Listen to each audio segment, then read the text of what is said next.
para kami ay makapagtipon at makapag-aral ng iyong salita. Importante, Panginoon, na mabigyan namin ng oras, mabigyan namin, Lord, ng panahon ng pag-aaral nito dahil sa Biblia, Panginoon, doon kami matututo kung ano ang pinapakita nyo sa amin, Panginoon, bilang mga mananampalataya, tao, Panginoon, kung paano kami lalayo sa kasalanan at kung paano kami, Panginoon, lalaban dito. Nalangin po kami, tulungan nyo po kami at bigyan nyo rin po, Lord, ng pag-ingat ang mga kapatiran na papunta pa lang sa bahay-sambahan. Kayo, Panginoon, ang mapurihan, wala nang iba. Kayo maging sentro ng pag-uusap, wala nang iba. Sa pangalan ni Jesus, Amen. Okay, so sa ating pag-start, tawagin natin si Brother Don para i-lead tayo, no? So, syempre, tayo ay magsitayo para sa pag-aawitan natin. Let's all stand. Tawagin natin si Brother Don para i-lead tayo sa ating pangunahing pag-aawitan, okay? Sa pag-awit natin sa Panginoon, importante na hindi lang basta tayo kumanta. Ang importante ay yung mensahe ay ma-re-echo natin, no? Habang tayo ay kumakanta. Sige, Brother Don.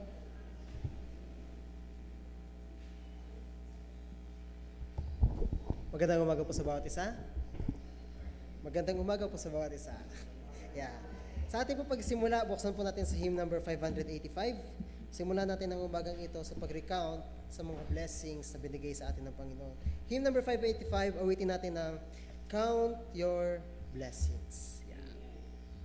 585. Awitin lamang po natin from 1st hanggang 4th verse.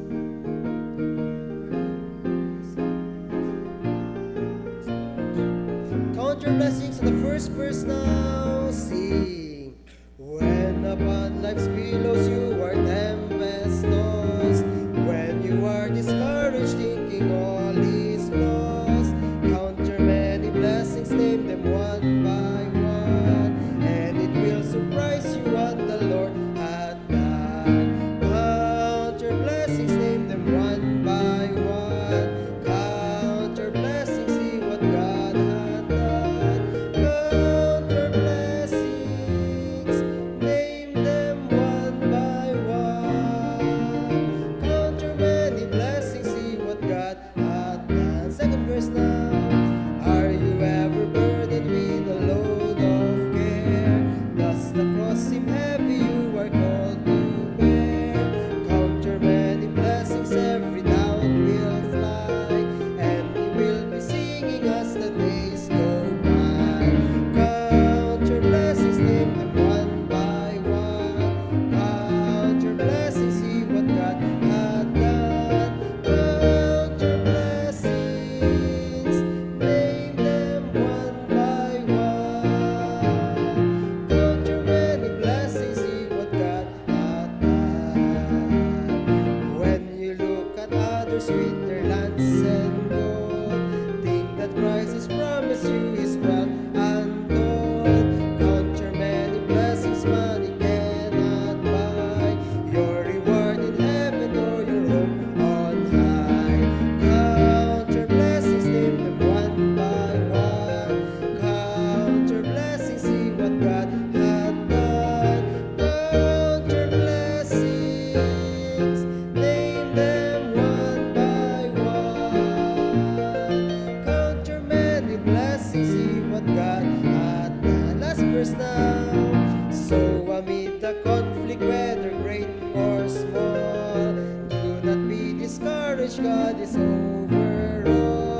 Count your many blessings, angels will attend, help and comfort if you do your journey's end. Count your blessings, name them one by one. Count your blessings, see what God had done. Count your blessings, name them one by one. Count your many blessings, see what God had done. Isang lumang hymn na nagpapakita sa atin. There are many things na pwede nating ipagpasalamat sa Panginoon. Kaya sunod pa natin hymn number 1. Awitin natin yung Praise to the Lord the Almighty. Hymn number 1. Praise to... Awitin naman po natin from 1st hanggang 4th verse. Praise to the Lord the Almighty, the King of creation. The first stanza now, sing. Praise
importante ngayong araw na maintindihan natin na ang lahat ng pag-aaral natin ngayon ay dapat maging focus doon sa Panginoon, no? At especially, pagka sinabi nating tungkol sa Panginoon, ibig sabihin, lahat ng pag-aaral natin mula sa nagtuturo hanggang sa mga nagbabasa, nag-aaral ng Biblia ngayong araw, magkakaroon tayo ng interaction doon sa ating mga Sunday school. Let's make sure na mag-iitong hindi lang one way, kundi two way, no? Naririnig natin ng isa't isa pagdating sa mga katotohanan ng Biblia at sa mga natututunan natin. So let's all stand as we pray again bago tayo maghiwa-hiwalay, no? At importante na tayo ay makapaghingi ng tulong sa Panginoon this morning. Let's pray. Lord Heavenly Father, salamat Panginoon sa blessing na inyong binigay at sa binigay niyo Panginoon na pagkakataon na kami Panginoon ay makapag-aral muli ng inyong salita. We pray and ask Panginoon, kayo po ang mag-lead, mag-guide sa mga magturo. Ganoon niyo po Panginoon na magkaroon Panginoon ng communication, ang bawat isa Panginoon, centralized na communication para Panginoon, hindi lang Panginoon na kami ang narinig, kundi marinig rin namin ang naiintindihan ng bawat isa para makapag-meet kami sa gitna Panginoon. Nalangin po kami ang inyong salita ang magbago sa aming isipan, ang inyong salita Panginoon ang manaig at ang tumindig Panginoon na aming standard Panginoon. Salamat Lord, binabalik namin ang kapurihan sa inyong pangalan, sa pangalan ni Jesus. Amen. Okay? So let's divide our classes this morning. Sa mga adults na nandito at sa mga college, importante na ngayong umaga, ang ating matutukan ngayong umaga ay ang tinatawag nating godly living, no? At nakita nyo naman siguro yung post natin dyan sa GC about our lesson this morning. Okay, so hindi na natin ito papatagalin para mas marami tayong mapukusan ngayong umaga dahil hindi lang ito basta pag-aaral ng godly living, dahil pag sinabi natin godly living, ang daming nagtuturo at nagpipreach na dapat mamuhay ka ng pagiging makadiyos, mamuhay ka ng pagsunod kay Kristo. And by the way, lilinawin ko sa inyo, ang pagsisimba, ang pagpapanalangin, ang pagbabasa ng Bible ay hindi siya yung kung sasabihin natin parang performance-based na kailangan ko itong gawin, kailangan ko itong ma-check, dapat pag Sunday lagi ako nandito ko nga pag Sunday, hindi naman tama ang purpose mo at motive. Wala ka matututunan pag linggo. Wala kang maiuwi. Marami ka mang mapakinggan, pero hindi mo mailalagay sa tama yung mga napakinggan mo. Bakit? Kasi mali ang motive. Kaya lahat ito ay nagsisimula doon sa tinatawag natin na mga principles o mga prinsipyo, no? Kasi pag wala tayong prinsipyo, ang gagawin lang natin, pag maalala natin, ay okay, doon lang tayo gagawa. Pero pag may prinsipyo ka, ito yung parang ito yung kung baga sa isang motor, meron kang susi para magsimula yung iyong motor. Para umandar yung motor, kailangan mo gamitin yung susi para umandar siya. In other words, para magawa natin ang pagbabasa ng Bible, pag-church, hindi punto yung pag-church, pagbabasa ng Bible. Ang punto doon, meron kang tamang relasyon sa Diyos. Kahit na anong pilit natin sa isang believer na mag-church, magbasa ng Bible, mag-pray, hindi niya yan maintindihan. Bakit? Kasi wala siyang tamang relasyon sa Panginoong Kristo. Walang kwenta yun, no? So, nonsense na sabihin natin, mag-church kayo, na hindi naman tama ang puso ng isang mananampalataya. Dahil kung yan ay isang mananampalataya na maayos sa Diyos, non-negotiable na sa Kanya ang church. Non-negotiable na sa Kanya ang pagsisimba paglinggo. Bakit? Kasi doon niya mas nakikilala ang Diyos. at naia-apply niya ang grasya ng Diyos, yun ang naririnig niya, ang grasya ng Diyos, ang kabutihan ng Diyos, na pwede niyang may apply sa kanyang pang-araw-araw na buhay, sa karakter, sa aplikasyon, at sa mga bagay na yun. Kaya ang godly living ay napakalawak. Pagka sinabi lang ng isang preacher o nagtuturo na dapat mamuhay tayo ng godly living, na hindi niya ini-explain kung ano yung godly living, hindi niya bini-breakdown, sinabi niya lang yung salitang godly living, unfair yun. No? Yun ay hindi patas. Bakit? Kasi binigyan tayo ng burden, mamuhay kayo ng godly, pero hindi niya sinabi kung papaano. Di ba? Unfair yun sa mga mananampalataya. Pagka sinabi natin, mamuhay kayo ng matuwid, mamuhay kayo ng makadiyos, anong ibig sabihin nun? Pag hindi niya binanggit yon, kung sino man ang nagtuturo ng bagay na yon, unfair yun sa nakikinig. Bakit? Kasi hindi niya sinabi. Parang nagturo ka, ganito ang pag-ayos ng washing machine. Tapos ang suggestion niya, dapat ayusin mo ang washing machine. Ang tanong, paano? Gets natin? Nag-gets yung logic? No? Kaya yun ang goal natin ngayong umaga. Hindi ko lang sa inyo sasabihin na mamuhay kayo ng godly. I-breakdown natin ang sinasabi ng Biblia pagdating sa pamumuhay ng matuwid, makadiyos, at maayos. No? That's why, ang article number 90 natin, Articles of Faith natin ito sa church, ito ang pinanghawakan natin sa church, sa mga members ng church, at sa mga umaten sa church na ito. Ito ang ating ini-encourage sa bawat isa. Article number 19 talks about godly living. Bilang mga mananampalataya, bilang mga members ng church na ito, importante na ilagay natin yung salitang godly living hindi bilang superficial na salita. Kung hindi, ang goal natin ay malaman natin kung anong ibig sabihin ng godly living.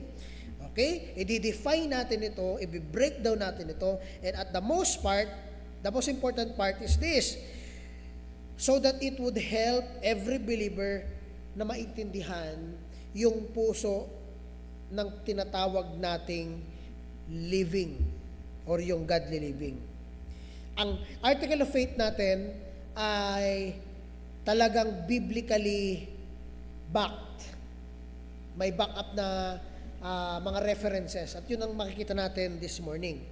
Hindi lang natin babasahin yung ating articles of faith. Pangalawa, matututo tayo ng mga prinsipyo, mga principles ng godly living ngayong umaga. Pag sinabi natin principle, ano ibig sabihin yan? Ano? Obra, tinagalog ko na prinsipyo. Di ba? Ibig sabihin ng principle, ito ay pundasyon. Bakit yung isang tao ay mabait? Kasi ang prinsipyo niya, mas mabuti nang magbigay kaysa tumanggap. Yun ang prinsipyo niya. Gets natin? Yun yung pundasyon niya na pinanghahawakan niya sa buhay niya na talagang kahit anong mangyari, yun ang gagawin niya. Kaya siya naging principle, kaya siya naging prinsipyo. Diba? Nagigets ba natin? Pag sabi natin prinsipyo, pundasyon mo yun. Kahit ano mangyari sa paligid, gagawin mo yun. Kahit walang gumagawa nung gagawin mo yun. Bakit? Kasi prinsipyo mo nga yun. That's the point. Prinsipyo. Okay? Gets natin? Okay. Ngayon, number 1. Ito ang unang statement sa ating article of faith. Anong pinapaniwalaan natin? What do we believe about living godly? Ano ang ating pinapaniwalaan? Number 1, we believe that born-again believers should abstain from all appearances of evil. Diyan tayo magsisimula at mag-pray tayo pagtapos natin basahin ang mga verses na ito. At ipag-pray natin na sa pagsisimula natin dito ay mabigyan natin ng hustisya ang salita ng Diyos. At ang marinig dito yung imposition ng mga verses. Ibig sabihin ng imposition, ito yung tinuturo sa atin, itinutulak sa atin, pinapakita sa atin ng mga verses na ito. Hindi ako magsasalita, hahayaan natin na ang scriptures ang magsalita sa godly living. Okay? Dahil pag dinagdagan natin ang sinasabi ng Biblia, magiging na tayong life coach. Hindi na tayo Sunday school teacher, life coach na ako. So hindi. Let's stick with the Bible. Diyan tayo magbabase. Number 1, we believe that born-again believers should abstain from all appearances of evil. Let's all stand up. Let's read 1 Thessalonians chapter 5:22. Tapos lilipat tayo sa 2 Timothy chapter 2 verse 19 at magpipray tayo pagkatapos. Okay? 1 Thessalonians chapter 5 verse 22. Uy, may Thessalonians pala, meron. Okay? Diyan na kayo, say amen. Okay, at tayo po ay magsitayo para sa paggalang sa salita ng Panginoon. As we read these two important verses, ito ang key verses natin this morning. Okay, 1 Thessalonians 5:22 muna tayo. Diyan na kayo, say amen. Basahin natin. Ready? Read. Layuan nyo ang bawat anyo ng kasamaan. You see that? Lipat ngayon tayo ng 2 Timothy chapter 2 verse 19. 2 Timothy chapter 2 verse 19. Okay? Tandaan niyo yung verse kanina ha. Isulat niyo kung may mga notebook kayo. Kaya mahalaga may notebook kayo pagka Sunday school. Kasi hindi lang ito basta pag-aaral. Dapat iuwi niyo to, i-apply niyo, reviewin niyo, at baguhin natin yung buhay natin sa pamamagitan ng sinasabi ng salita ng Diyos. 2 Timothy chapter 2 verse 19. Andiyan na kayo, say amen. Okay, verse 19, let's read. Ngunit ang matibay na saligan ng Diyos ay nananatiling matatag na may tatak na ganito. Ano yung tatak? Kilala ng Panginoon ang mga kanya at lumayo sa kalikuan ang bawat tumatawag sa pangalan ng Diyos. Amen. Lumayo sa kalikuan ang bawat tumatawag sa Diyos. Let's pray.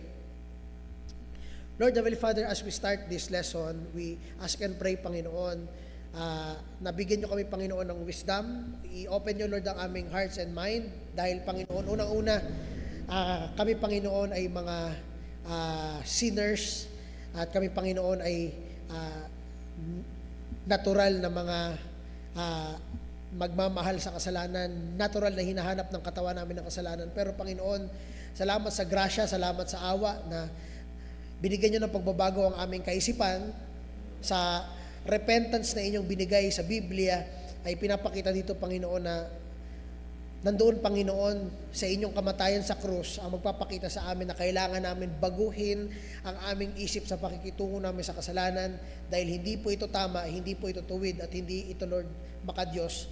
Salamat, Panginoon, sa prinsipyong ito, sa pagsisimula namin, Panginoon, ng pag-aaral. Bigyan niyo po kami, Panginoon, ng maayos na kompas o direksyon kung saan kami pupunta para, Panginoon, hindi paligoy-ligoy at diretso sa inyong salita, diretso sa inyong katotohanan ang mga pag-uusapan namin. Salamat, Panginoon, binabalik namin ang kapurihan sa inyong pangalan at tanggap ko po, Panginoon, ang kakulangan ko, Panginoon, sa pag-aaral na ito.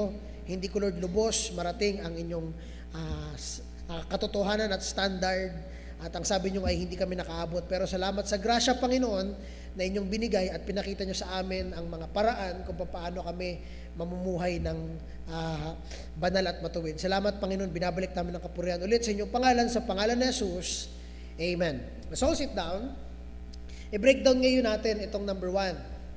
We believe, ang sabi sa ating article of faith, ang statement natin is this: we believe that born-again believers should what? Abstain from all appearances of evil. Sabi sa 1 Thessalonians 5:22, yung unang verse na binasa natin, layuan ninyo ang bawat anyo ng kasamaan. The word is abstain. Anong ibig sabihin ng salitang abstain? Let's look at the word abstain. Ano ibig sabihin ng abstain? Abstain means withdraw. Withdraw. Kung nandoon ka, umalis ka. Kung nakapila ka na, no? Kung nakapila ka na, umalis ka doon sa pinagkakapilahan mo. Huwag ka nang didiretso. Gets natin? Withdraw. Ano pa? Keep away. Pag nakita mo na, huwag ka nang lumapit. Layuan mo. Avoid. Keep away. Gets natin? Pag sinabing abstain, yun ang ibig sabihin nun. Withdraw or keep away. Pag nakita mo yung kasalanan, huwag kang lalapit, huwag kang pipila. Kung nakatayo ka man doon sa kasalanan, kung gumagawa ka ng kasalanan, pag napansin mo may kasalanan sa buhay mo, lumayo ka, umalis ka. Gets natin? Withdraw. Keep away. Plain and simple. Avoid. Wag ma-involve. Wag i-involve ang sarili. Wag pumasok sa circle na gumagawa ng kasalanan. O yung environment mo, alam mong may naglalasingan, lumapit ka pa doon. Di ba? O di, matitempt ka. Di ba? Alam mong may nagiinuman, lumapit ka pa sa nagiinuman. Di ba? Every form, every appearance of evil. Obvious man yan, o hindi obvious, public man yan o private, in practice man yan o sa isip lang natin, layuan natin. Hindi naman ako nakikita ng tao eh. Yun nga ang point kung bakit pinag-uusapan natin dito is a godly principle. Hindi tayo accountable sa tao. Wala tayong pakialam kung makita tayo ng tao o hindi. Kasi ang nakakakita sa atin ay ang Diyos. Gets natin? That's the point. Ang accountability natin is not with man, but with God. Diba? That's why ang repentance, ang paghingi ng tawad ay hindi lang pag nasa church ka, doon ka lang maghingi ng tawad sa Panginoon. No. Ang suggestion ko sa inyo, the moment na ma-realize yung nagkasala ako sa Panginoon, kung saan ka man, lumuhod ka na. Di ba? Because ang pinapakita sa ating principle ay avoid. Di ba?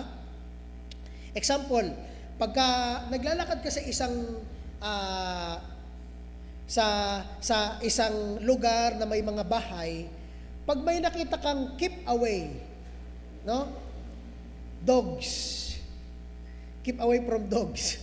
Di ba? Ibig sabihin may aso sa loob. Ngayon, pag lumapit ka pa doon at ginawa mo pang lumapit doon sa sign na keep away from dogs, no? Aba, mararanasan mo kung ano yung sinasabi nilang keep away. No? Mararanasan mo 'yon kung gaano kung sasabihin natin kung gaano ka nabigyan ng panloloko ng curiosity mo.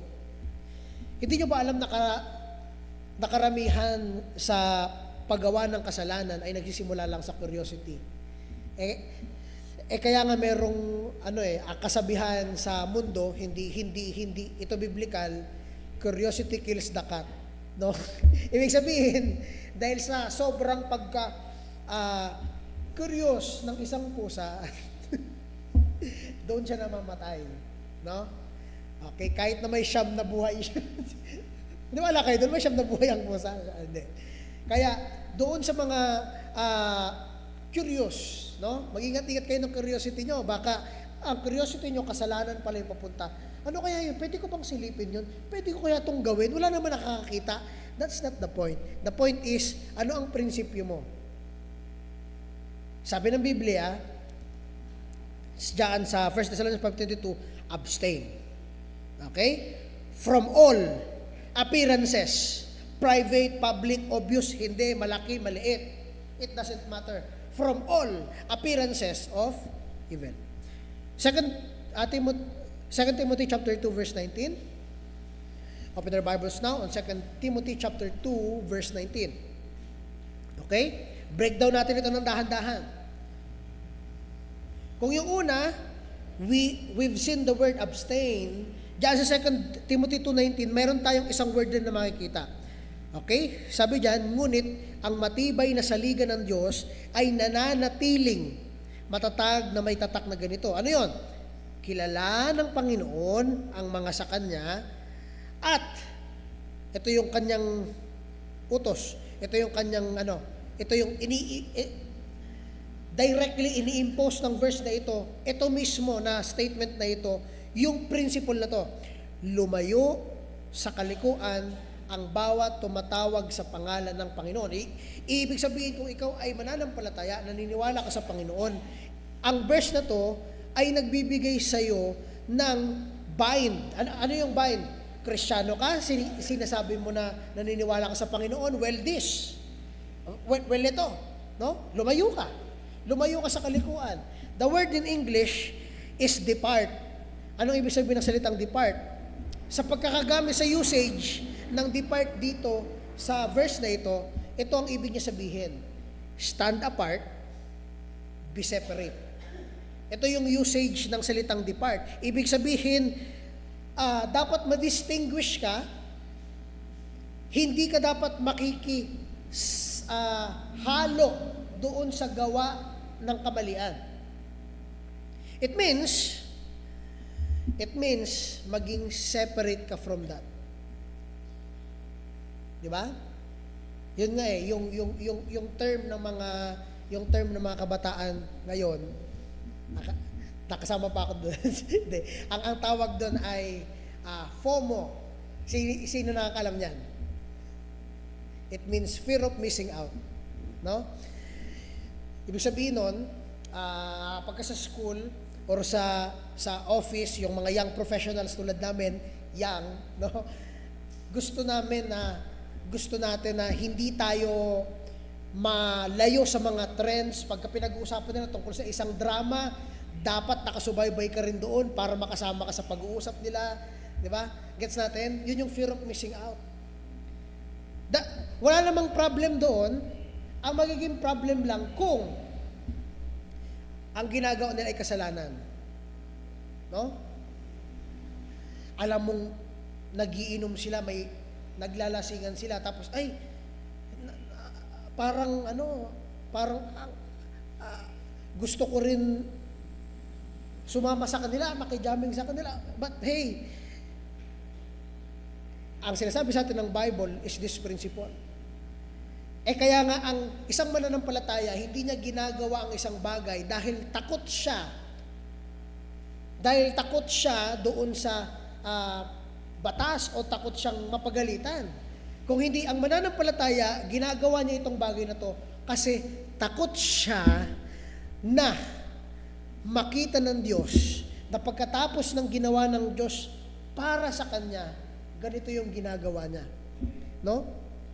That's why, ang reminder para sa atin, abstain and depart are actions that require, tingnan niyo to that requires conscious and willing decision.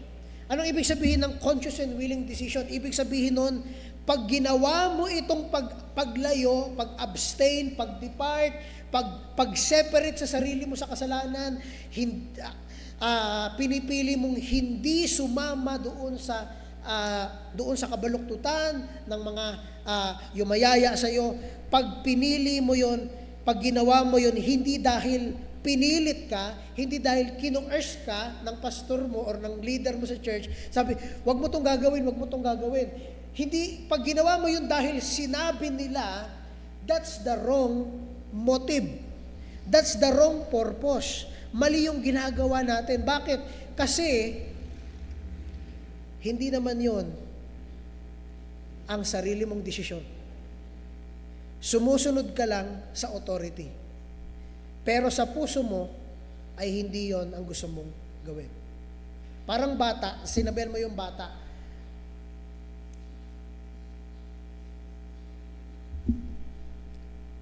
example, meron akong anak, umupo ka. Anak, umupo ka. Ngayon yung bata umupo, sige, upo ako.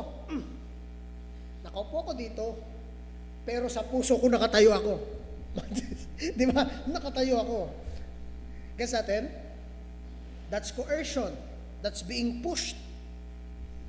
Now, ang point dito, abstaining, yung pag-withdraw, pag-keep away, yung pag-depart, yung paglayo, yung stand apart, pagiging separate, yung pagpili ng paggawa ng mga bagay na yon ay nagre-require ng conscious and willing decision. Kaya nga, pag nagsabi ang Bible na magbago ka sa kasalanan mo, hindi nun sinasabi na dahil ako ang Diyos, sundin mo to, wag ka na mag-question. Hindi yun ang sinasabi ng Bible. Ang sinasabi ng Bible, ang kabayaran ng kasalanan ay kamatayan. Sabi sa Proverbs sa Psalms, ang pupuntahan ng kasalanan ay destruction. Masisira ang mga relasyon mo, masisira ang buhay mo, makakasira ka ng buhay pag gumawa ka ng kasalanan, destruction, chaos, and everything ay magiging magulo. Yun ang kapupuntahan ng kasalanan. At higit sa lahat, may kabayaran yan sa impyerno. Gets natin? Kaya, gawin mo to. Kaya iwasan mo to. Kaya lumayo ka doon sa bagay niyo. Kaya sumeparate ka. Gets natin? Gets natin yung premise? No? Gets natin? Dapat maging malinaw sa atin yun. Hindi lang dahil inutos, dahil narinig ko sa church kaya ako ginagawa, dahil inutos ni Papa, ni Mama, dahil inutos ng kung sino sa church na wag ko daw gawin to. Kasi it's nonsense. Di ba? Parang sa high school. Doon sa high school na pinanggalingan ko, hindi ko na sabihin kung saan. No? Doon, dapat ang gupit ng lalaki ay maayos. Pero, kahit na ganun ang gupit namin sa puso namin, ay mahaba ang aking buhok. Di ba? Pero, hanggang hindi mo na intindihan, ina-acknowledge, hindi na babago ang isipan mo sa bagay na yon, it will never be a willful and conscious decision. Kaya mga kapatid, kahit sa pag-share ng gospel, hindi mo sinasabing mahalin mo ang Diyos. Mahal ka ni Kristo, tanggapin mo ang Diyos. Hindi ganoon ang ating evangelism, di ba? Kung naalala nyo, ibinalik natin sa maayos yung structure. Ipapakilala natin ng Panginoon na nakakakita ng ating buhay, na nakakita ng kabaluktutan natin at kung saan tayo papunta. Kaya tayo merong banggaan. Lord, mali ako. Tama ka. Papunta ito sa kasamaan, papunta ito sa distraction. At ang gusto mo ay iligtas kami mula sa mga kabaluktutan na to para maging matuwid sa araw-araw naming pamumuhay. Gets natin? No? Yun ang reminder para sa atin. So the first principle, pwede mong pakilabas dyan, Don. Hindi parehas yung paggawa dahil prinsipyo mo to doon sa paggawa dahil napilit ka o inutusan ka. That's different. Yung ginawa dahil principle niya ito, ibig sabihin, in-acknowledge niya yung kanyang sarili. Alam niya yung kanyang pagkukulang at alam niya kung saan siya magiging better. Kaya ako to ginagawa dahil gusto kong maging ganito. That's principle. Now, principle number 1 na matututunan natin dito. Okay, next.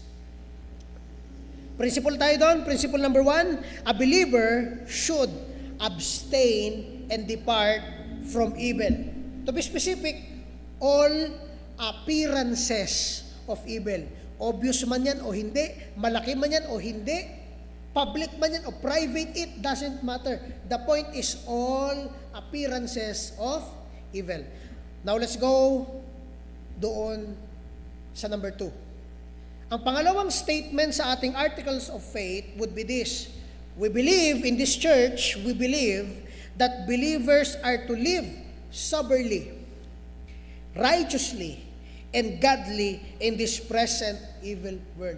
Brother David, ang cheesy naman. Parang sinasabi mo maging mabuti, mabuting tao, mabuting kalooban. Hindi yan cheesy. Prinsipyo yan. Prinsipyo. It doesn't matter kung yung ibang tao magsabi, ang cringe mo naman, ang OA mo naman, ang KJ mo naman, it doesn't matter kasi principle ito. Ibig sabihin, the difference is, pag naglalakad kayo parehas, at dahil principle mo na tumulong, pag may nakita kang tao, kahit na malaki ang katawan niyan, maliit ang katawan niyan, pero ang prinsipyo mo ay tumulong, tutulong ka. Wala kang, hindi mo iisipin kung niloloko ka ba niya o hindi? Hindi. Kasi hindi ka napipilitan. Hindi mo pinag-iisipan yung mga bagay na yon. Ang meron ka lang prinsipyo na handa kang tumulong sa mga nangangailangan. Gets po natin? Ganun ang principle. It's a foundation of life. We believe that believers are to live soberly, righteously, godly in this present evil world. By the way, hindi natin sinasabi na ang buong mundo ay evil. Sinasabi lang natin, evil na ang mundo ngayon kasi talagang laganap ang mga ideologies, philosophies, principles na papunta sa papunta doon sa standard ng kabaluktutan na hindi maayos, no? Hindi natin sinasabi na evil ang buong mundo, kung hindi may evil talaga sa mundong ito na nilalabanan natin. Bakit naman, Brother David, parang hindi nagtutugma ang statement na yan? Kasi unang-una, we believe that God is sovereign. Ibig sabihin, pag sovereign ng Panginoon, ang lahat ng bagay sa mundong ito ay by grace ibinigay niya yan. Ano ibig sabihin, Brother David? Kahit yung simpleng Netflix, kahit yung simpleng YouTube, Spotify, sports, hobbies, no? Yung mga ginagawa natin for relaxation, lahat yan ay grasya lang ng Panginoon, no? Binigay yan sa atin para i-enjoy. Pag inabuso mo, that's the problem, no? Diba? Kahit yung games, para sa mga di nakaalam, ako ay isang huge gamer, no? Pero pag yun ay inabuso mo, that's sin. Ang sobra sa pagkain ay gluttony. Di ba? Ang walang disiplina pagdating sa tawag ng kanyang sarili, it's called lust. Gets natin? No? Pag walang disiplina pagdating sa pagtingin sa sarili, ang tawag doon ay pride. Gets natin? So everything, pag sinobrahan mo, would be sin. Nakuha po ba natin? Maliban sa kasalanan, syempre, non-negotiable na yun. Alam mong kasalanan, gagawin mo pa. Gets natin? No? Kaya dapat malinaw sa atin. Everything is by the grace of God, kahit ang pag-inom, ang pagkain natin is by the grace of God. Kaya mga kapatid, buksan natin si Titus chapter 2, verse 11 to 13. Look at this. I-break down natin yung mga verses, intindihin natin ng dahan-dahan para makita natin yung gustong ipakita sa atin ni Paul habang kinakausap niya si Titus. Okay? Titus chapter 2, verse 11 to 13. Sa mga nagsusulat, diyan sa mga verses na babasahin natin, i-take nyo yung mga keys, yung mga importanteng mga phrases dito para matandaan nyo. Ito yung sinasabi sa Bible na importanteng bagay pagdating sa pamumuhay, pagdating sa perspective ng isang Kristiyano. Verse 11 tayo. Sabi dito, sapagkat nagpakita ang biyaya ng Diyos na nagdadala ng kaligtasan sa lahat ng tao. It has appeared to all men. Verse 12. Anong tinuturo?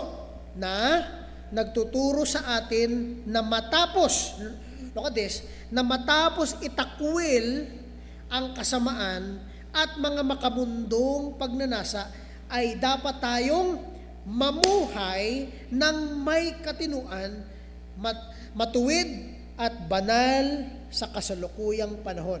Pansinin nyo yung, parang nagbigay siya dito ng chronological order. Kasi pagka ginamit mo yung salitang pagkatapos nating, ibig sabihin merong past, no? Pagkatapos nating, eto na ngayon. No? Ano yung nakaraan na nagtuturo sa atin na matapos itakwil? Kaya mahalaga mga kapatid, bago magturo ng isang principle sa Bible, kailangan ipakita muna yung naging effect, no? ng kabaluktutan. Kaya ito ini-encourage na gawin. Kaya ang sabi dito, matapos itakwil ang kasamaan at mga makamundong pandanasa, ay dapat tayong mamuhay na may katinuan, matuwid at banal sa kasalukuyang panahon. Verse 13, habang hinihintay natin ang mapalad na pag-asa at ang pagpapakita ng kalawalhatian ng ating dakilang Diyos at tagapagligtas na si Jesucristo. May apat tayong prinsipyo na makukuha dito. No? Una, believers should what? Should reject, should abandon, should throw away ungodliness. Note the word, ungodliness. Yung maka-Diyos, baliktarin mo yon, yung ginagawa ng mga tao ay imbis na magpuri sila sa Diyos, hinahamak nila ang Diyos, no? Imbis na pakinggan nila ang Diyos, hindi nila pinapakinggan ang Diyos. Imbis na i-acknowledge nila yung katuwiran na ini-impose ng standard ng Diyos, wala silang pakialam doon. Mas mabuti nang mabuhay sila sa kanilang sarili kaysa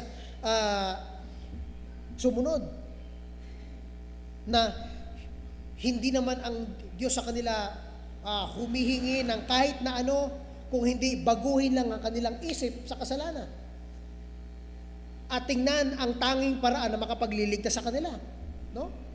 Hindi tulad ng ibang mga kulto na ang daming requirement. Pagdating sa church, dapat ganito ka, itong suot mo, ito dapat ang gagawin mo, dapat ganito ka.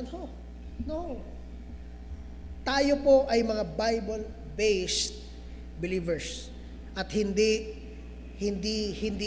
tayo traditional, lalong-lalo na hindi rin tayo nakabase doon sa mga checklist. No? Wala tayong ganon. Meron tayo biblical principles. Okay? Importante na makita natin mga kapatid, the differences. Pagka sinabi nating live soberly, anong ibig sabihin yan? May katinuan. Mamuhay daw tayo, ang mga believers daw should live soberly. Ibig sabihin, may katinuan, disiplinado, no? May disiplina. Gets natin? Pag nagkaroon na yung mga young professionals, mga college, mga nagtatrabaho na, mga andoon na sa 11, 12, no? Balang araw, no? Someday magkakaroon kayo ng motor. Pag nagkaroon kayo ng motor, doon nyo makikita kung gaano kayo kadisiplinado at ka-patient. doon nyo makikita kung gaano kahaba ang inyong PC. Doon nyo makikita kung gaano kayo kabilis, kung hanggang saan ang threshold ng galit mo. Di ba? Nabusinahan ka lang. Namurula na sa payo. Namurula. Binusinahan mo ako. No?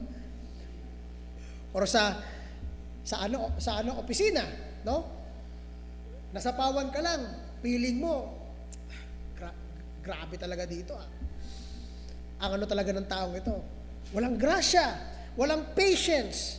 Kaya ang sabi dito, live soberly. Mamuhay na may disiplina, may katinuan. Ano pa? Pangalawa, mamuhay ng matuwid, live righteously. Pag sinabing matuwid, ang sabi ng iba, ang OA naman, ang cringe naman, maging mabuting tao. Hindi yun nga. Ang punto dito, kahit na gaano ka cringe yan, principle ito ng Bible na maging matuwid kang tao. Kahit na hindi yan ginagawa ng iba, it doesn't matter. At the end of the day, ang difference is, you consciously, willfully choose na maging matuwid. Gets natin? Kung yung iba hindi pinili yon, it doesn't matter. Buhay nila yon. Accountable sila sa Panginoon. Accountable rin tayo sa Panginoon. Diba? Kaya pag nabigyan ka ng pagkakataon, no? Nakakita ka sa opisina mo na may nag-uuwi ng bond paper. Anong gagawin mo? Anong gagawin mo? Mananahimik ka na lang? Hindi. Sumbong mo. Di ba? Paano yun mapag-initan ako? Isumbong mo ng anonymous. Picturean mo, tapos ipadala mo sa ng anonymous, walang pangalan. Hindi.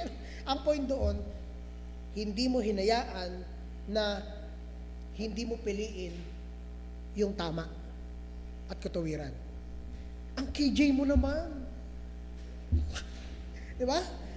Hello, hindi tao nagdidikta ng buhay natin. Ikaw ang nagdidesisyon sa buhay mo. Kaya pag pinili mong maging baluktot, pinili mo yon, hindi mo pwedeng ituro ang nasa paligid mo. Kasi it's your choice. It's your choice. Gets natin? Gets ba natin? Di ba? Birthday. Yung mga barkada mo nag-request, bro, magpainom ka naman. Barkada tayo, tagal. Di ba? Apply mo yung principle mo. Hindi feelings. Facts over feelings. Di ba? Apply mo yung prinsipyo mo. Ang katotohanan, ayoko ng alak kasi ito ay nakakalasing. Pag nalasing ka na, hindi ka na nakakapag-isip ng maayos. Pagka, kahit hindi ako uminom, hinayaan ko kayong uminom sa bahay ko, ako pa nagbili. Ibig sabihin, tinotolerate ko. Hinahayaan ko. Gets natin? Principle. Prinsipyo. Prinsipyo. Facts over feelings. Diba? Number 3, live godly. Ay, number 4 pala yan. Mamuhay ng banal. Itong importante. Bakit? Pag sinabi nating banal, hindi ito attributed sa church. Ang kabanalan hindi makikita sa church, ang kabanalan hindi makikita sa lugar, ang kabanalan ay makikita lamang sa Diyos. Kaya kung gusto mong maging banal, huwag ka titingin sa tao. Huwag ka titingin sa tao. Uy, si brother ganito, sobrang banal niya. Pag ako sinasabihan nyo ng ganyan, sabi ko sa inyo, maghunos dili kayo. Hindi ko kayang abutin ang Diyos para tawagan niyo akong banal. No? Hindi ko kayang maabot yung kabutihan, katuwiran ng Diyos. Ang kaya ko lang gawin ay pagsikapan na maging banal. Pagsikapan na mabago yung buhay ko para matuwid ko yung mga mali kong nagagawa. Di ba? Nagigets ba natin? Di ba? Ang sabi nga nung isang narinig ko na nagtuturo about holiness. Pag may tao kayong narinig na nagsabing, nakikita ko na nagiging akong banal. Matakot ka. Alam mo kung bakit? Kahit si Paul admitted niya, it is not though I have obtained. Hindi ko sinasabi na naabot ko na. Gets natin? Hindi ko sinasabing naabot ko na yung goal. Hindi ko pa naabot yun. Mamaya pag-usapan natin yan at makikita niyan sa babasahin natin. Kung hindi, ang sabi ni Paul ay continue to press onward. Continue to press forward. Yung mga nagawa ko noon, hiningi ko na ng tawad sa Panginoon, kinakalimutan ko na yun, inilalagay ko rin sa likod ko para ang lakaran ko na yung nasa harapan ko. Gets natin? Importante na makita natin to. Live godly. No?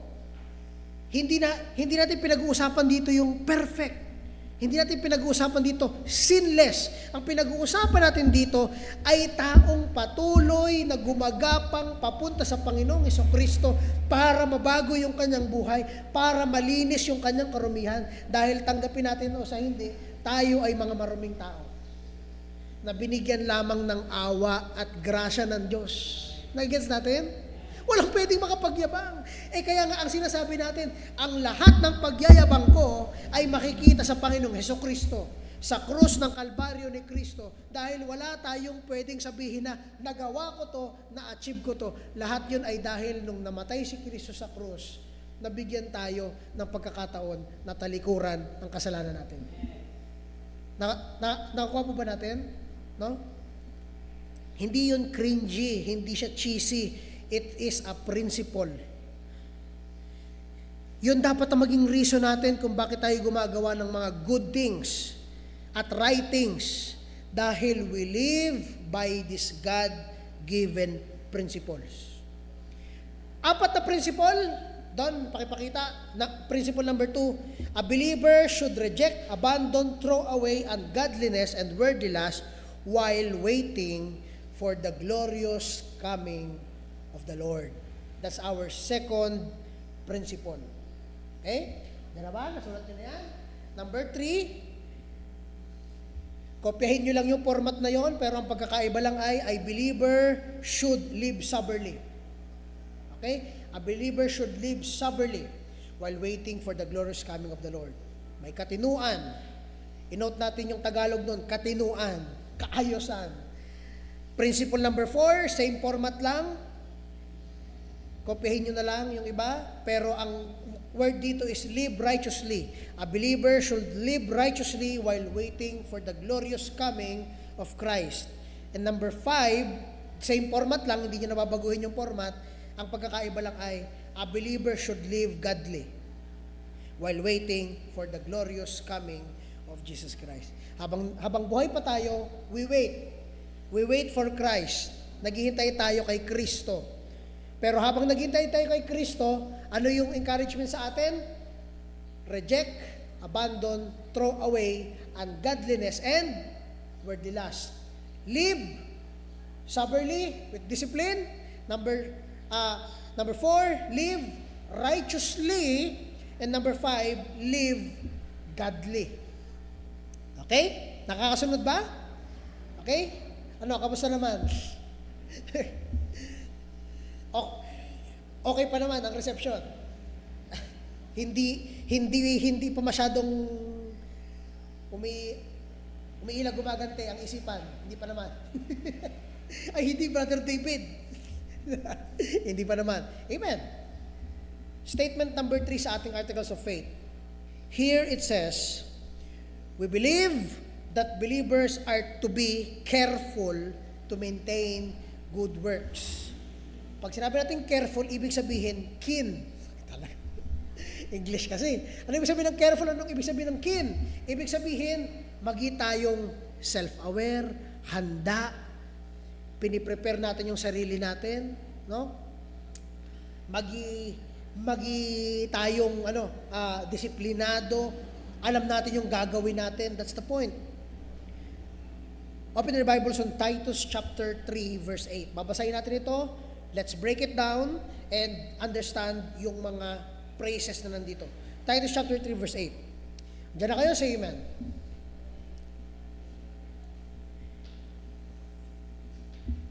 Anong ibig sabihin, Brad David, ng statement natin sa article of faith na we believe that believers are to be careful to maintain good works.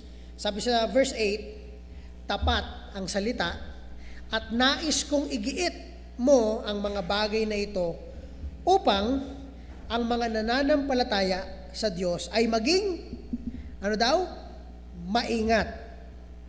Ay maging maingat na ilaan ang kanilang sarili sa mabubuting gawa. Ang mga bagay na ito ay pawang mabubuti at kapaki-pakinabang sa mga tao. Okay? Breakdown natin. Sabi ni Paul kay Titus, igiit mo itong mga bagay na ito. Makikita niyan, verse 1 to 7. Igiit mo itong mga bagay na ito. Bakit? Kasi, ang sabi niya kay Titus, para yung mga mananampalataya sa Diyos ay maging maingat. Ibig sabihin, maging keen, maging aware, maging self-aware, maging involved. Okay? Maging parte ang kanilang sarili sa mabubuting gawa. And the reason is because it is honorable. It is excellent. Itong mga bagay na ito are excellent things. Mabubuting bagay ito. Excellent ang tawag dyan ng Bible. These are excellent things. Good works are excellent things. Ang paggawa ng mabuti are excellent things. Di ba? Ang reason kung bakit ang mga kabataan at mga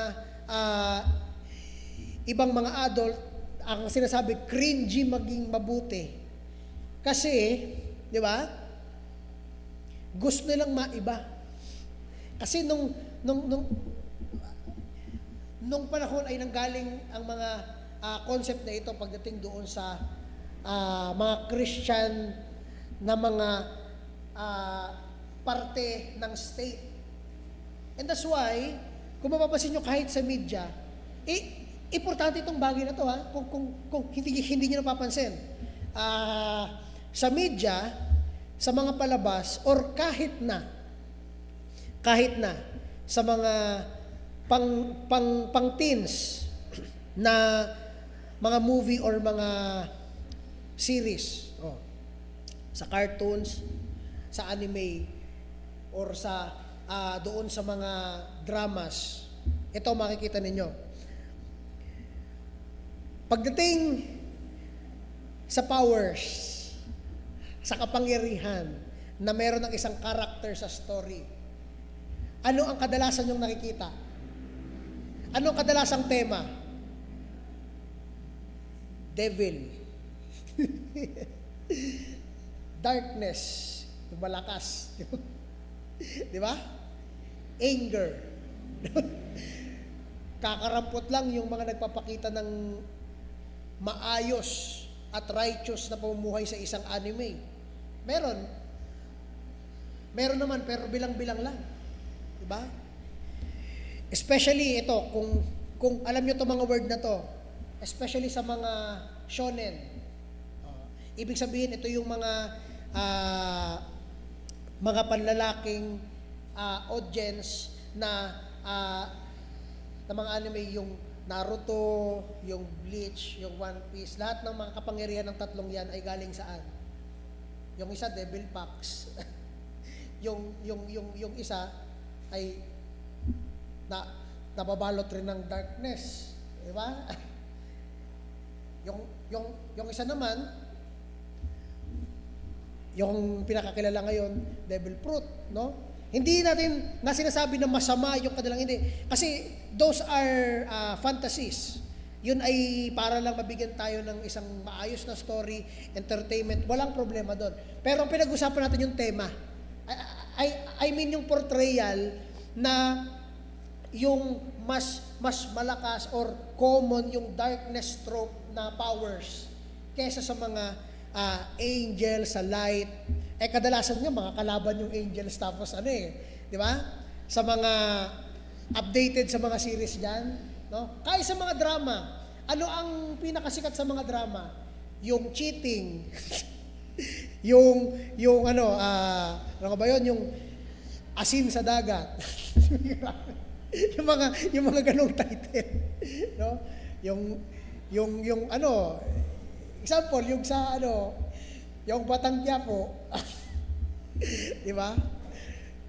Dating snatcher, magiging naging mayor ba yung si Tanggol? Naging mayor ba? hindi na ako nanonood di ba? Snatcher na may prinsipyo, di ba? Di ba? Kung ilalagay mo yung overview, nag-gets natin, di ba? Dahil cool yun, cool. It's thinking out of the box. Di ba? Puro na lang kabutihan. Tayo naman natin maging masama. Kaya nga siya sa movies, sa series, doon lang pinapalabas. Kasi pag ginawa mo yun sa tunay na buhay, it's not good. Masisira ang mga relasyon mo. Di ba? Ang cool lang niya tingnan sa TV kasi nga hindi siya normal. It's out of the box. It's thinking out of the box, no? It's a what if. What if kung CEO rin ako, tapos may nakita rin ako na gusto ko, etc. Di ba? Mga kapatid, again, kaya ang encouragement sa atin ng Bible, we must carefully consider na gumawa ng good works. Hindi dahil cringy ito, cheesy, tulad ng pinapakita ng ating mga social media at ng culture natin na mas okay ito, mas maganda ang portrayal nito, mas cool ka pag ganito ka. Pero wala pa ring tatalo sa pamumuhay ng maayos, matuwid, banal, at paggawa ng mabuti. Pinagtatawanan ko lang yan dati, values education. Pero ngayong inaaral ko ang Biblia, nakikita ko ang principle ng isang tao. Hindi nakabase sa kakulan, hindi nakabase sa sinasabi ng nakapaligid sa atin, kung hindi sa kung ano yung ginagawa mo. At kung prinsipyo mo ito, edi panindigan mo kahit walang gumagawa na iba. Gets natin? Okay? Yan ang reason kung bakit ang Pilipinas ay patuloy na nagiging ganito kahirap. Bakit? Kasi hindi nagkakaroon ng prinsipyo ang mga tao. Di ba? Especially sa marriage. Basta mahal natin ang isa't isa, go na. Wala pang ipon, wala pang kahit na ano. Nagmahalan, nagkabunga. Ngayon yung anak, mamumuhay rin doon sa buhay nila. Nag-guess ba natin? Diba? Mga kapatid, importante itong mga prinsipyo na ito kasi hindi lang ito bumubuo, hindi lang ito basta sinasabi ng Bible, ito ang bumubuo ng ating worldview. Ito ang pundasyon mo. Ito rin ang kung paano ka lalakad sa mundong ito, kung paano ka makikipag-usap, kung paano ka magdi-deal sa mga kanegosyo mo, sa mga kaopisina mo, sa mga kaklase mo, sa mga taong makakausap mo. Ito yan. Pag may pundasyon ka na ganito, mga kapatid, ito ang magiging mong mekanismo sa mga gagawin mo. Di ba? Kaya pag nakita mo, uy, bakit ang bait-bait mo? Hindi ka na magsasabi, kasi ganun sa church namin. Hindi. Kung hindi ang sasabihin mo, kasi yon ang prinsipyo na pinakita ng Biblia, maging mabuti. Gets natin? Principle. That's why, ang sabi dito, we must consciously and carefully participate in good and honorable things. Bakit? Because these good and honorable things are excellent things to do. Sabi ng Bible yan, these are excellent things to do. Excellent sa mata ng Panginoon. Bilang believers, dapat tayo ma-remind nito. Honorable, ibig sabihin ng honorable, may integridad. May integridad. Ibig sabihin, hindi ka kumakaliwa sa sinabi mo, honest ka, tuwid ka doon sa iyong sinabi, hindi ka padalawa-dalawang isip. Pag sabi mong no, no. Pag sabi mong yes, yes. Ay, hindi ako gumagawa niya. Tapos mamaya, makikita gumagawa ka niya. Walang integridad yon. No? Especially sa aming mga nagtuturo, doble, quadruple ang accountability namin sa Panginoon. Kasi nagsasalita kami dito, God will give justice kung hindi namin nagagawa ang tinuturo namin. Mas nakakatakot sa amin yon. And that's true. And that's why bilang isang young professional na tulad ko, meron dapat akong prinsipyo, no? Principles. Because these good and honorable things are profitable. Ito yung pinaka-importante. Profitable kanino? Sa mga kasama mo sa bahay. Pag mabait ka, pag gumagawa ka ng katinuan, masaya ang mga nasa paligid mo. Hindi sa iyo takot ang tao. Hindi sa iyo takot makipag-usap. Safe ang feeling nila sa iyo. Di ba? May safety, may peace sa kanya, hindi ka matatakot makipag-usap sa kanya. Ganon ang isang taong gumagawa ng mabuti. Kahit walang tao ang gumagawa, siya, dahil prinsipyo niya to gagawin niya.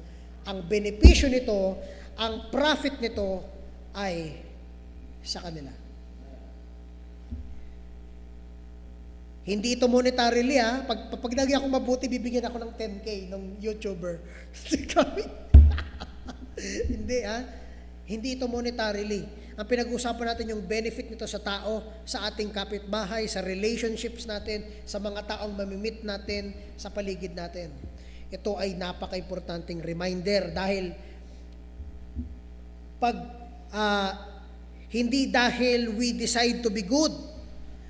That's why we do good things. Kung hindi, the reason kung bakit tayo gumagawa ng good things, because pag tayo ay nirebuke ng Bible, ay, oo nga, mali ito. I-acknowledge natin yun. Mali ito. Kaya kagagawa ng ganito. Kasi narebuke mo kaisipan mo, nag-repent ka, Lord, dapat pala ganito na ako. Dapat pala hindi na ako mapusok pagdating sa pakipag-usap. Dapat kalmado ako. Dapat hindi ako maging source ng hinanakit ng ibang tao. Kung pwede ako makipag-usap ng peacefully, kung pwede ako makipag-usap ng calmly, kung pwede ako makipag-deal sa isang tao na kahit na alam kong mali siya, pwede kong bigyan ng grasya yun. Sabi ng Bible, gawin ko yun. Di gagawin ko yun. Kasi prinsipyo yun ng Diyos. Prinsipyo yun ng Biblia. No? Hindi dahil ang ating isip ay nagdesisyon. Kung hindi dahil binago ang ating selfish, narcissistic tendencies ng Biblia. Imagine may humingi sa'yo ng tulong, ang pumasok sa isip mo, ang laki-laki ng katawan mo, humingi ka ng tulong. Ano ba? Hindi yun yung point. Ang point, gusto mo ba tumulong o hindi? Gets natin? No? Laki-laki ng katawan mo, hindi ka magtrabaho, hindi wag kang tumulong. Gets mo natin? Gets natin? Prinsipyo lang. Mayroon kang prinsipyong tumulong, wag mo na tingnan yung tao. Sige, ito. Bakit? Hindi mo na kailangan i-trace kung saan niya gagamitin yon. Pero syempre, mas maganda pa rin pala, huwag mo yung gagamitin sa bisyo, huwag sigarilyo, huwag ganito, ibili mo ng pagkain. Kung anong gawin niya yun, sa kanya ngayon, hindi yung susundan mo pa. Ano yung bibili nito? Sabi na, sigarilyo yung bili. Sino? Diba? Gets natin? Narcissistic ang ganon. Selfish. Nakakasunod ba? No? The Bible rebukes us of that. Kung hindi ang binabago ng Biblia yung prinsipyo natin. Huwag ka maging selfish. Kung magbigay ka out of your heart. Paalalahanan mo siya, wag gawing bisyo. Kung anong gawin niya doon, kung tunay man siya, sasabi niya, ay hindi po, bibili ko itong pagkain. Kung tunay yun, di, praise God. Kung hindi, accountable siya sa Panginoon. Hindi na ikaw, grabe, sinundan mo pa ako saan bibili.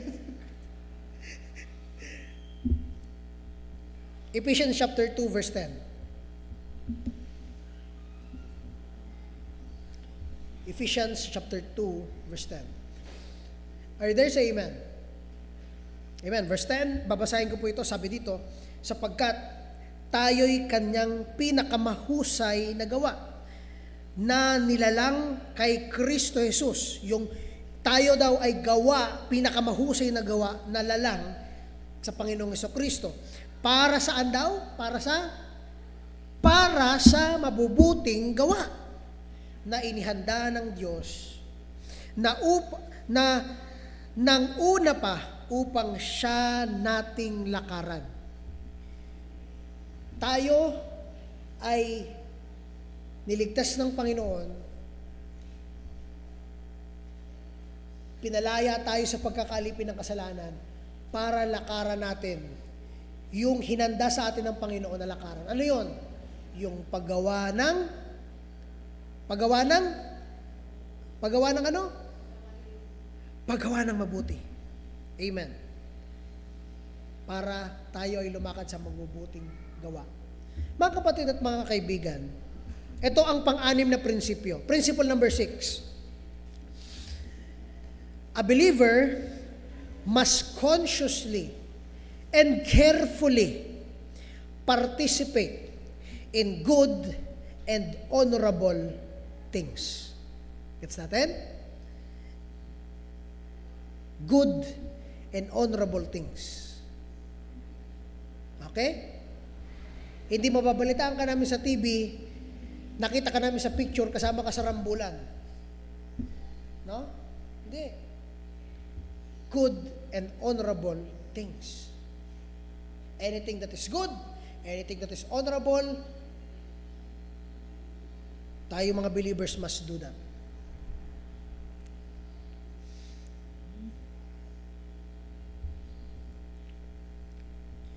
Now, I think hindi ko ito matatapos kasi 9:49 na. But since nakatatlo na tayo, Meron bang questions bago tayo magpatuloy? Questions? Meron bang mga tanong doon sa unang 6 na principle natin? Okay. Sino nakakaalala sa mga principle natin? Yung 6, ano yung una? Ano yung first principle? A believer should abstain and depart from all appearances of evil. Ano yung pangalawa? A believer should reject, abandon, throw away ungodliness, and worldly lust while waiting for the glorious coming of Christ. Ano yung principle number 3? A believer should live what? Soberly as we wait for the glorious coming of Christ. Anong principle number 4? A believer should live righteously while waiting for the glorious appearing of Christ. Anong principle number 5? A believer should live godly while waiting for the glorious appearance of Christ. And number 6, yung kaka-aral pa lang natin, a believer must consciously and carefully participate in good and honorable things. Tandaan niyo po yan, ilista niyo yan. Those are principles that we must do, that we must apply in our lives. Bilang mga mananampalataya ng Panginoon. Number 4, I think kaya pa to number 4. Okay? Number 4 tayo.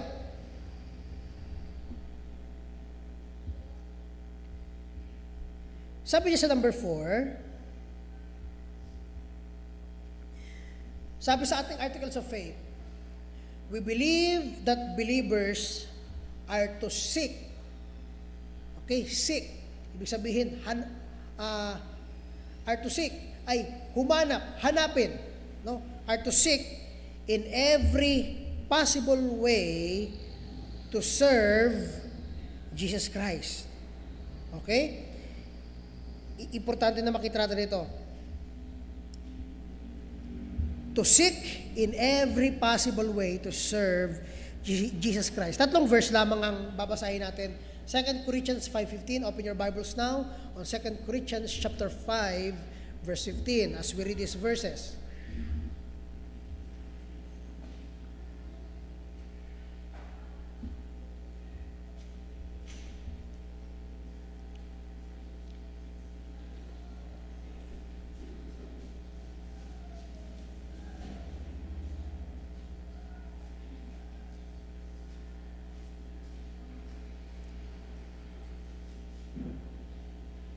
Second Corinthians chapter 5 verse 15. Are you there? Say amen. Verse 15, siya'y namatay para sa lahat upang ang mga nabubuhay ay wag nang mabuhay pa para sa kanilang sarili, kundi para sa Kanya na alang-alang sa kanila ay namatay at muling nabuhay. Hindi na para sa kanilang sarili. Hindi na para sa kanilang sarili, kundi para sa Kanya, para sa Panginoon, alang-alang sa kanila. Ay namatay ang Panginoon upang muling nabuhay. At na muling nabuhay para sa mga taong ito. No? Hindi lang yon. Galatians chapter 2 verse 20. Ito, alam ko, memorize nyo to. Galatians chapter 2 verse 20. Ano sabi doon? I am crucified with Christ. Diba? Ako'y ipinakong kasama ni Kristo at hindi na ako nabubuhay kundi si Kristo ang nabubuhay sa akin. At ang buhay na ikinabubuhay ko ngayon sa laman ay ikinabubuhay ko sa pamamagitan ng ano? Pamamagitan ng pananampalataya o tiwala sa anak ng Diyos na sa akin ay nagmahal at nagbigay ng kanyang sarili dahil sa akin. Hindi na ako, kung hindi si Kristo na ang nabubuhay para sa akin. No? Si Kristo na ang nabubuhay sa akin. Si Kristo na yung nasa akin, nakasanib na sa akin, hindi yun ang point. Ang point doon, si Kristo na dapat ang nabubuhay sa iyo. Kung ano man ang ginagawa mo sa buhay mo ngayon, dapat nakabalik kay Kristo. nandoon sa Kanya ang ating purpose. Panginoon, dahil binigay mo ang buhay mo sa krus para linisin ako, patawarin ako sa kasalanan, tulungan mo ako, Panginoon, na makalayo sa mga kasalanan na nagpako sa iyo sa krus. Tulungan mo ako, Panginoon, na mabago, matalo yung mga kasalanan na naglagay sa iyo sa krus ng Kalbaryo. Mabuhay na tayo kay Kristo.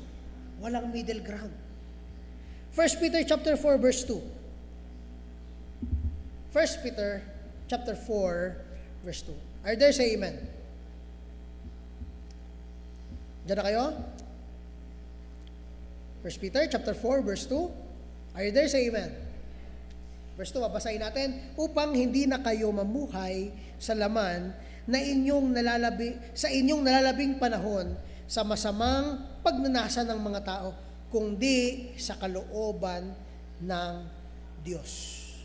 Anong makukuha natin dito sa mga verses na ito? Next po, sa ating PowerPoint. Ang makukuha natin dito is this, i-take note natin. Living for Jesus is not living in sin. Okay? Living for Jesus is not living in sin. There's no middle ground.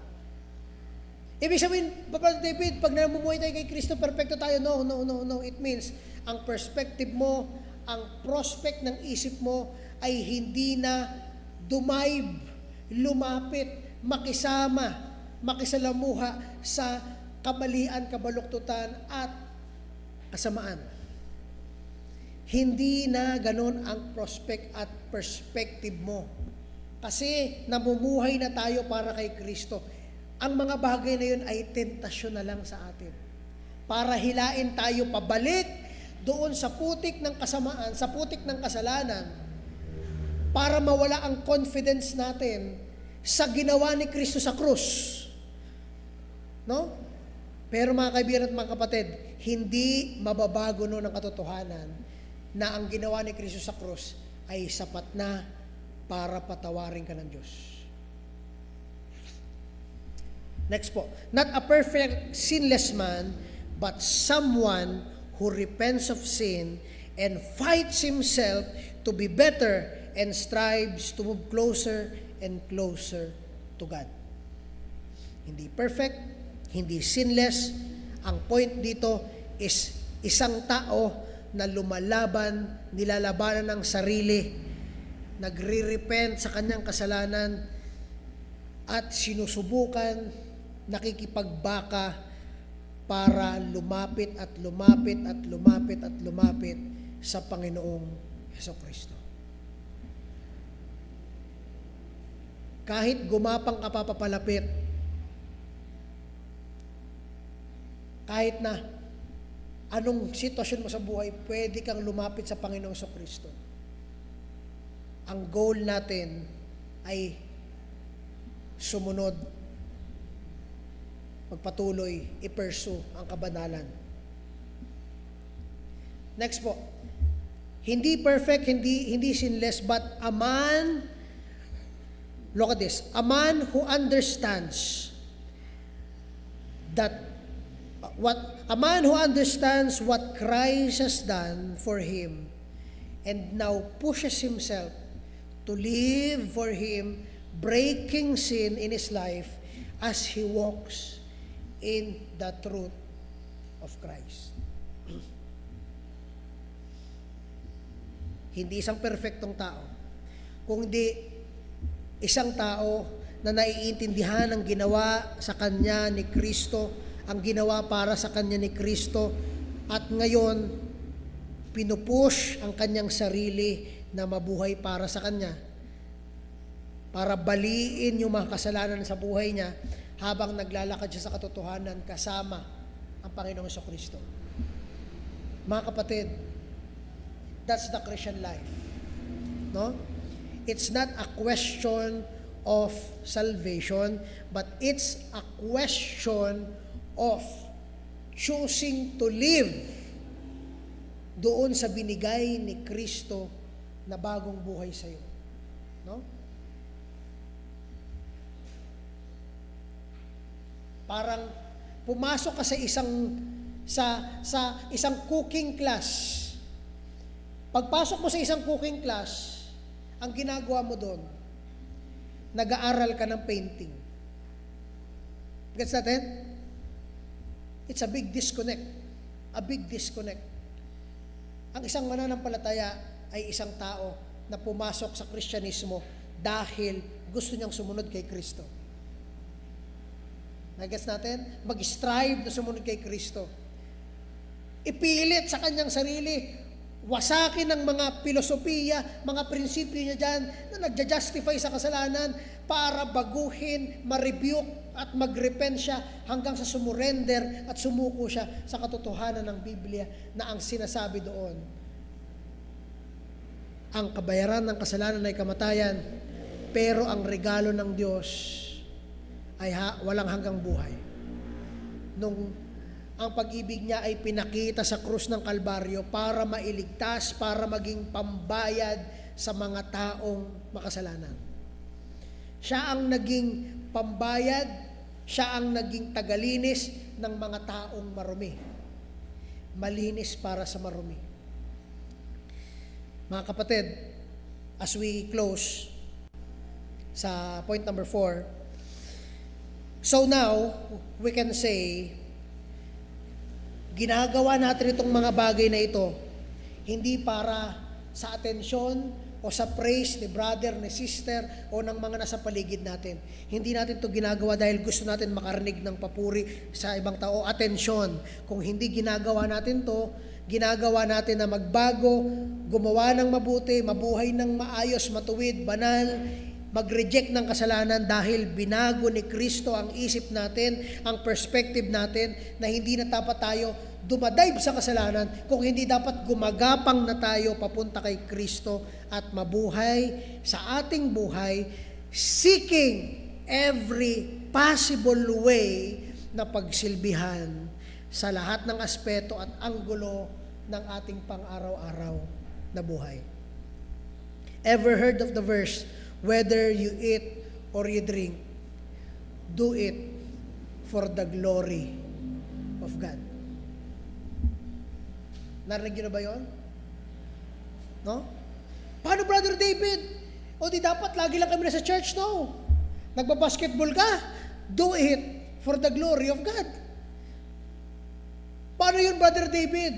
Ginagawa mo sa glory ng Panginoon? Ibig sabihin, nagbabasketball ka ng may prinsipyo.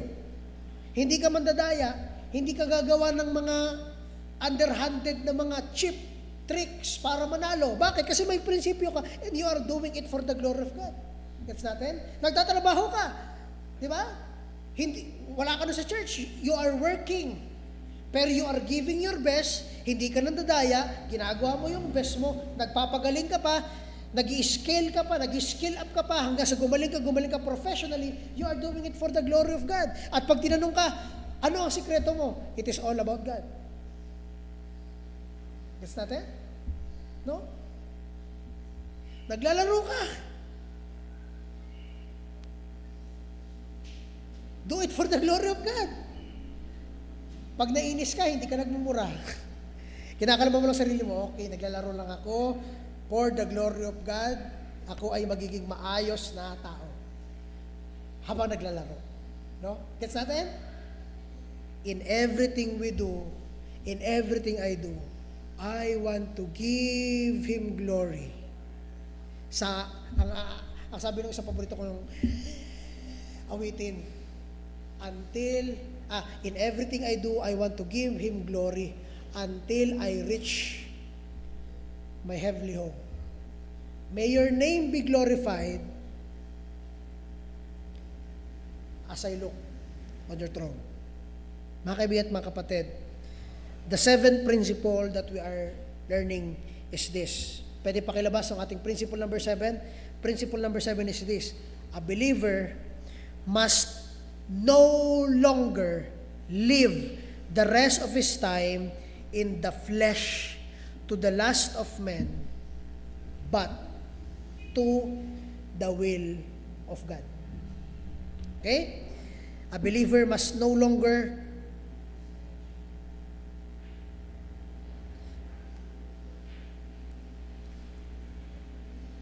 Pakipalitan yan. A believer should no longer live the rest of his time in the flesh to the lust of men, but to the will of God. Okay? Yan ang ating pangpitong principle. Ngayon, as we close, bigyan natin ng 5 minutes para sa question and answer. Any question? Tanong. Meron ba? Wala naman? Sige, Brad.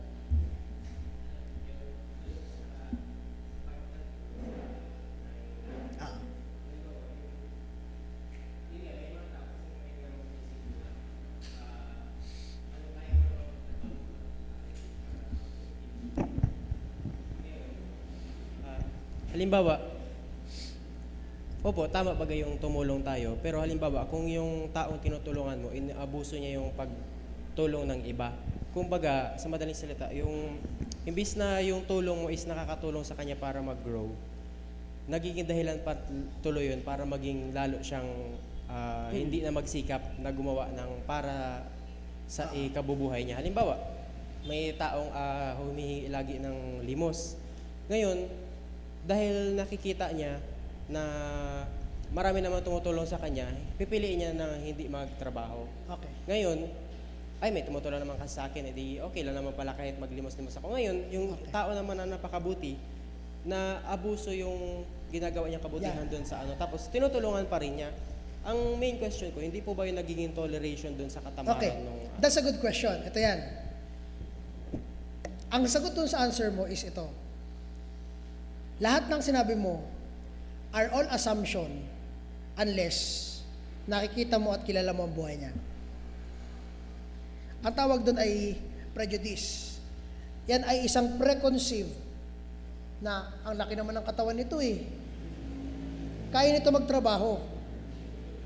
Natanong mo na ba siya kung siya ba ay naghanap na ng work? Meron bang opportunities sa kanyang lugar? May pamasahe ba siya papunta doon sa kanyang pag-i-interview, paghanap ng trabaho? May pera ba siyang ganon? Nagigets mo? Ang tawag doon ay prejudice. Tama yung goal ng isip mo na hindi dapat natin siya i-tolerate. Pero ang magiging mo tong blockage is this, if kilala mo yung tao. Pero kung hindi mo siya kilala, paano mo malalaman na tama yung hinala mo? How can you be sure na everyone na hihingi sa iyo ng tulong ay ganon? Ano, Brad? Sige. Halimbawa, Kung malaki yung katawan. Kung halimbawa, on Sige, the sige. spot humingi ng tulong, siyempre, wala nang panahon para kilalanin pa yung buong pagkatao niya. Kahit naman na magtanong ka, siyempre, sagot yun ayon sa kalooban niya. Tapos, di mo naman na ma-assure kasi, halimbawa, napaka-busy mong tao. Ngayon, siguro yung good, doon, tama, na tulungan siya and nasa sa kanya na kung saan niya gagamitin yung, yung pera. Or, Pero, kung meron kang opportunity na mabibigay sa kanya, trabaho, or may kilala kang naghahanap ng pwede mo sa kanya ibigay. Di ba? aba, nakukuha ko po yung and hindi ako doon against sa ganong principle. Pero, minsan kasi, yun nga, sa mga taong kilala natin, kung patuloy pa rin silang Yan, sa kilala, magiging sa kilala. Yun yung importanteng distinction. Sa kilala kasi natin, observable.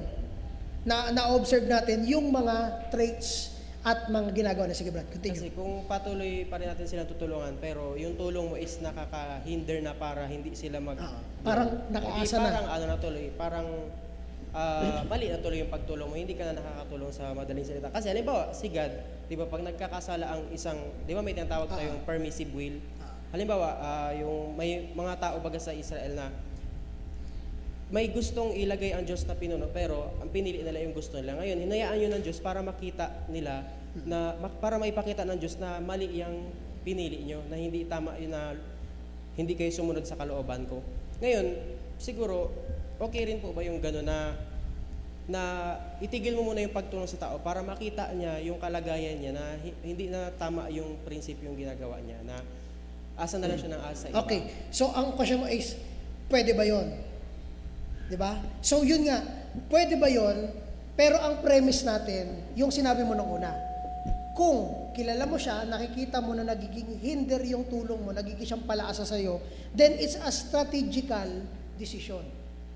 Hindi na siya decision na base, hindi siya judgment kasi kilala mo siya, nakikita mo, na-observe mo, may evidence ka na ganun yung nangyayari. Pag nagbibigay ka ng pera, nagigisa yung palaasa at nagigisa yung dependable imbis na kumilo siya. It's a strategical option na itigil ito para mapilitan siyang magbanat ng boto. Nagigets mo? Pero ang premise again, kung kilala mo siya. Pero kung random individual, stranger na hindi mo naman kilala, I think unfair na i-judge natin siya. Ang laki ng katawan mo, dapat nagtatrabaho ka. Nagigets mo? That's prejudice. Yun ang hindi natin ginagawa. Yun yung, ano po, sis? Sige, yan, sige. Good yung ano.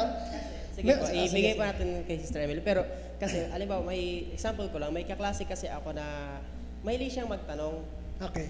Yung may mga tao po baga kasing gano'n na, sige ang tanong-tanong, hindi nila sinisikap na alamin yung sagot Ayan, on their own self. Sa school kasi, sobrang talamak yung gano'n. May kaklase ako Grabe ganon. sa talamak ha. Ngayon, yung Sige, kaklase sige. ko, naisip ko, lagi na lang siya nagtatanong, hindi siya nagsisikap, mayroon siyang mga devices na pwede niyang gamitin. Kumbaga, yung resources nasa harapan niya, pero hindi siya matalino sa paggamit. Hindi naman sa kailangan maging matalino ka sa paggamit.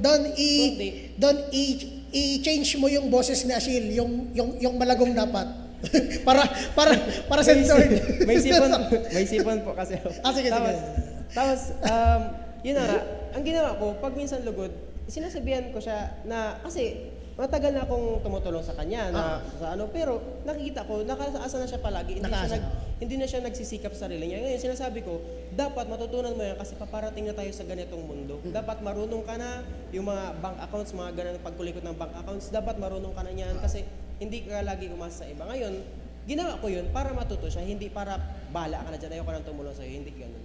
So, yun. So, ayun, strategical yun. That's good. Kasi, observable mga. Sige po, ibigay nyo kay si Emily. Sige, maganda yung notion nyo na yun na tungkol doon sa pag nakikita naman yung evidence. Ano ibig nyo sabihin nun? Sige po, elucidate. Good morning expound. Kasi regarding po doon sa ano ni Brother Ashil, na tama naman po yun.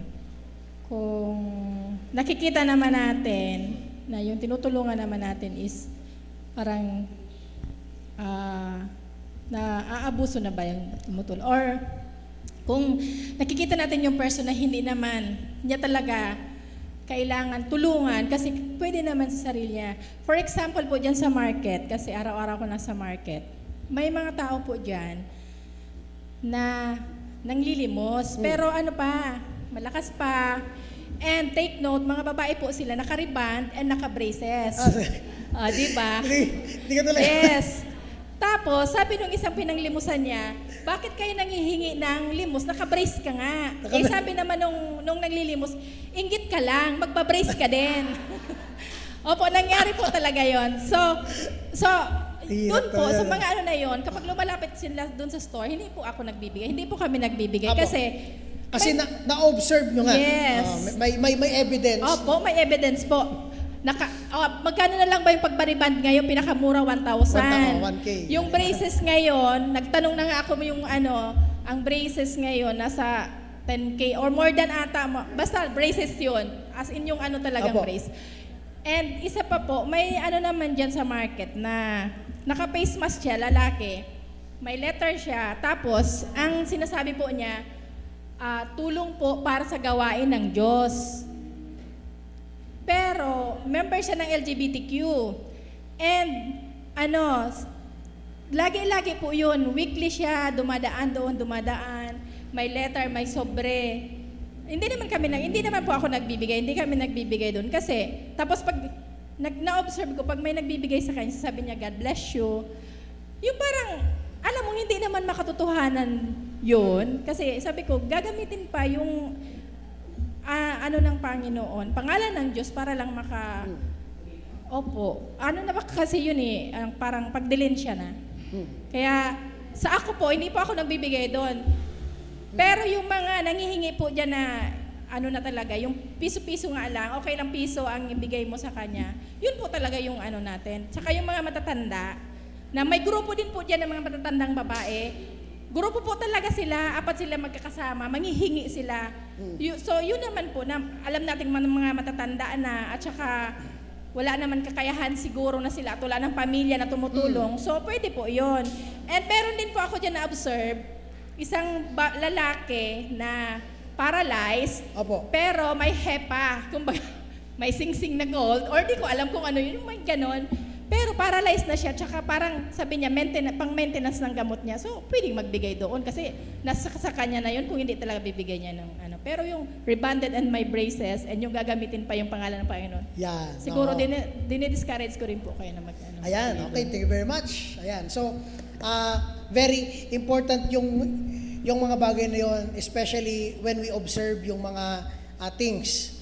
Sa ating paggawa ng good works, okay? Sa ating paggawa ng good works, dapat nandoon yung maging aware ka rin doon sa tutulungan. Pero again, dapat observable, hindi prejudice. Ang kailangan natin doon makita, may ebidensya at nakikita mo talaga na parang hindi siya seryoso doon sa kanyang paghingi, ba? Pero again, ito meron talagang mga tao na biglang nawalan, tapos dahil nga matindi ang pangangailangan nila, kahit na maayos sila tingnan, napipilitan silang manghingi. Meron talagang mga ganun. Kaya, mga emergency. Kaya, let's put it into principle. Ano yung principle natin?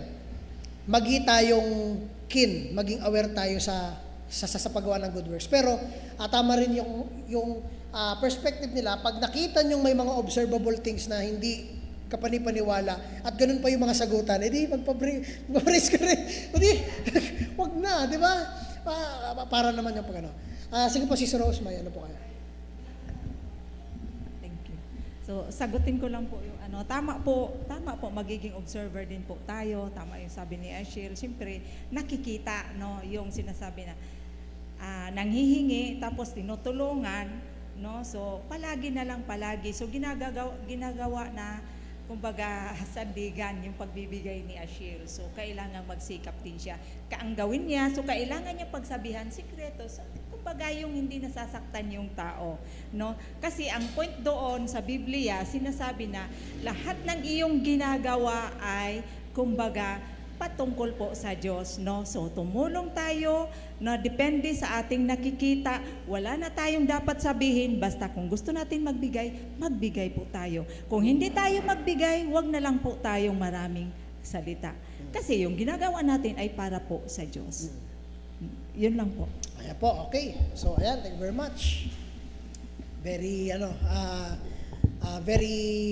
Siguro very timely.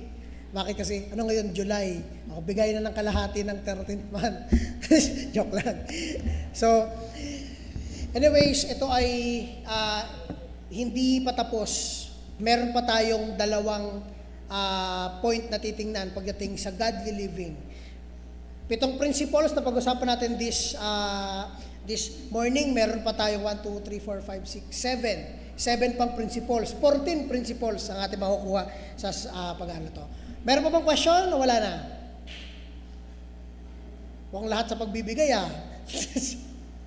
Marami pong good works by the way Sige po, sis. Tanong ko lang ulit, di ba hindi man dapat pinangangalakal yung salita ng Diyos, di ba? Tapos ginagamit yung salita ng Diyos nang hihingi. Parang ginamit pa na God bless you tulad ng sinabi ni Sis Emily. Hindi po talaga yung karapat-dapat kasi po kung magbigay tayo, dapat sa loob ng church, di po ba? Opo. So, hindi po talaga yon. So, bawal po yun. Opo, hindi lang siya bawal, kung hindi, yun ay isang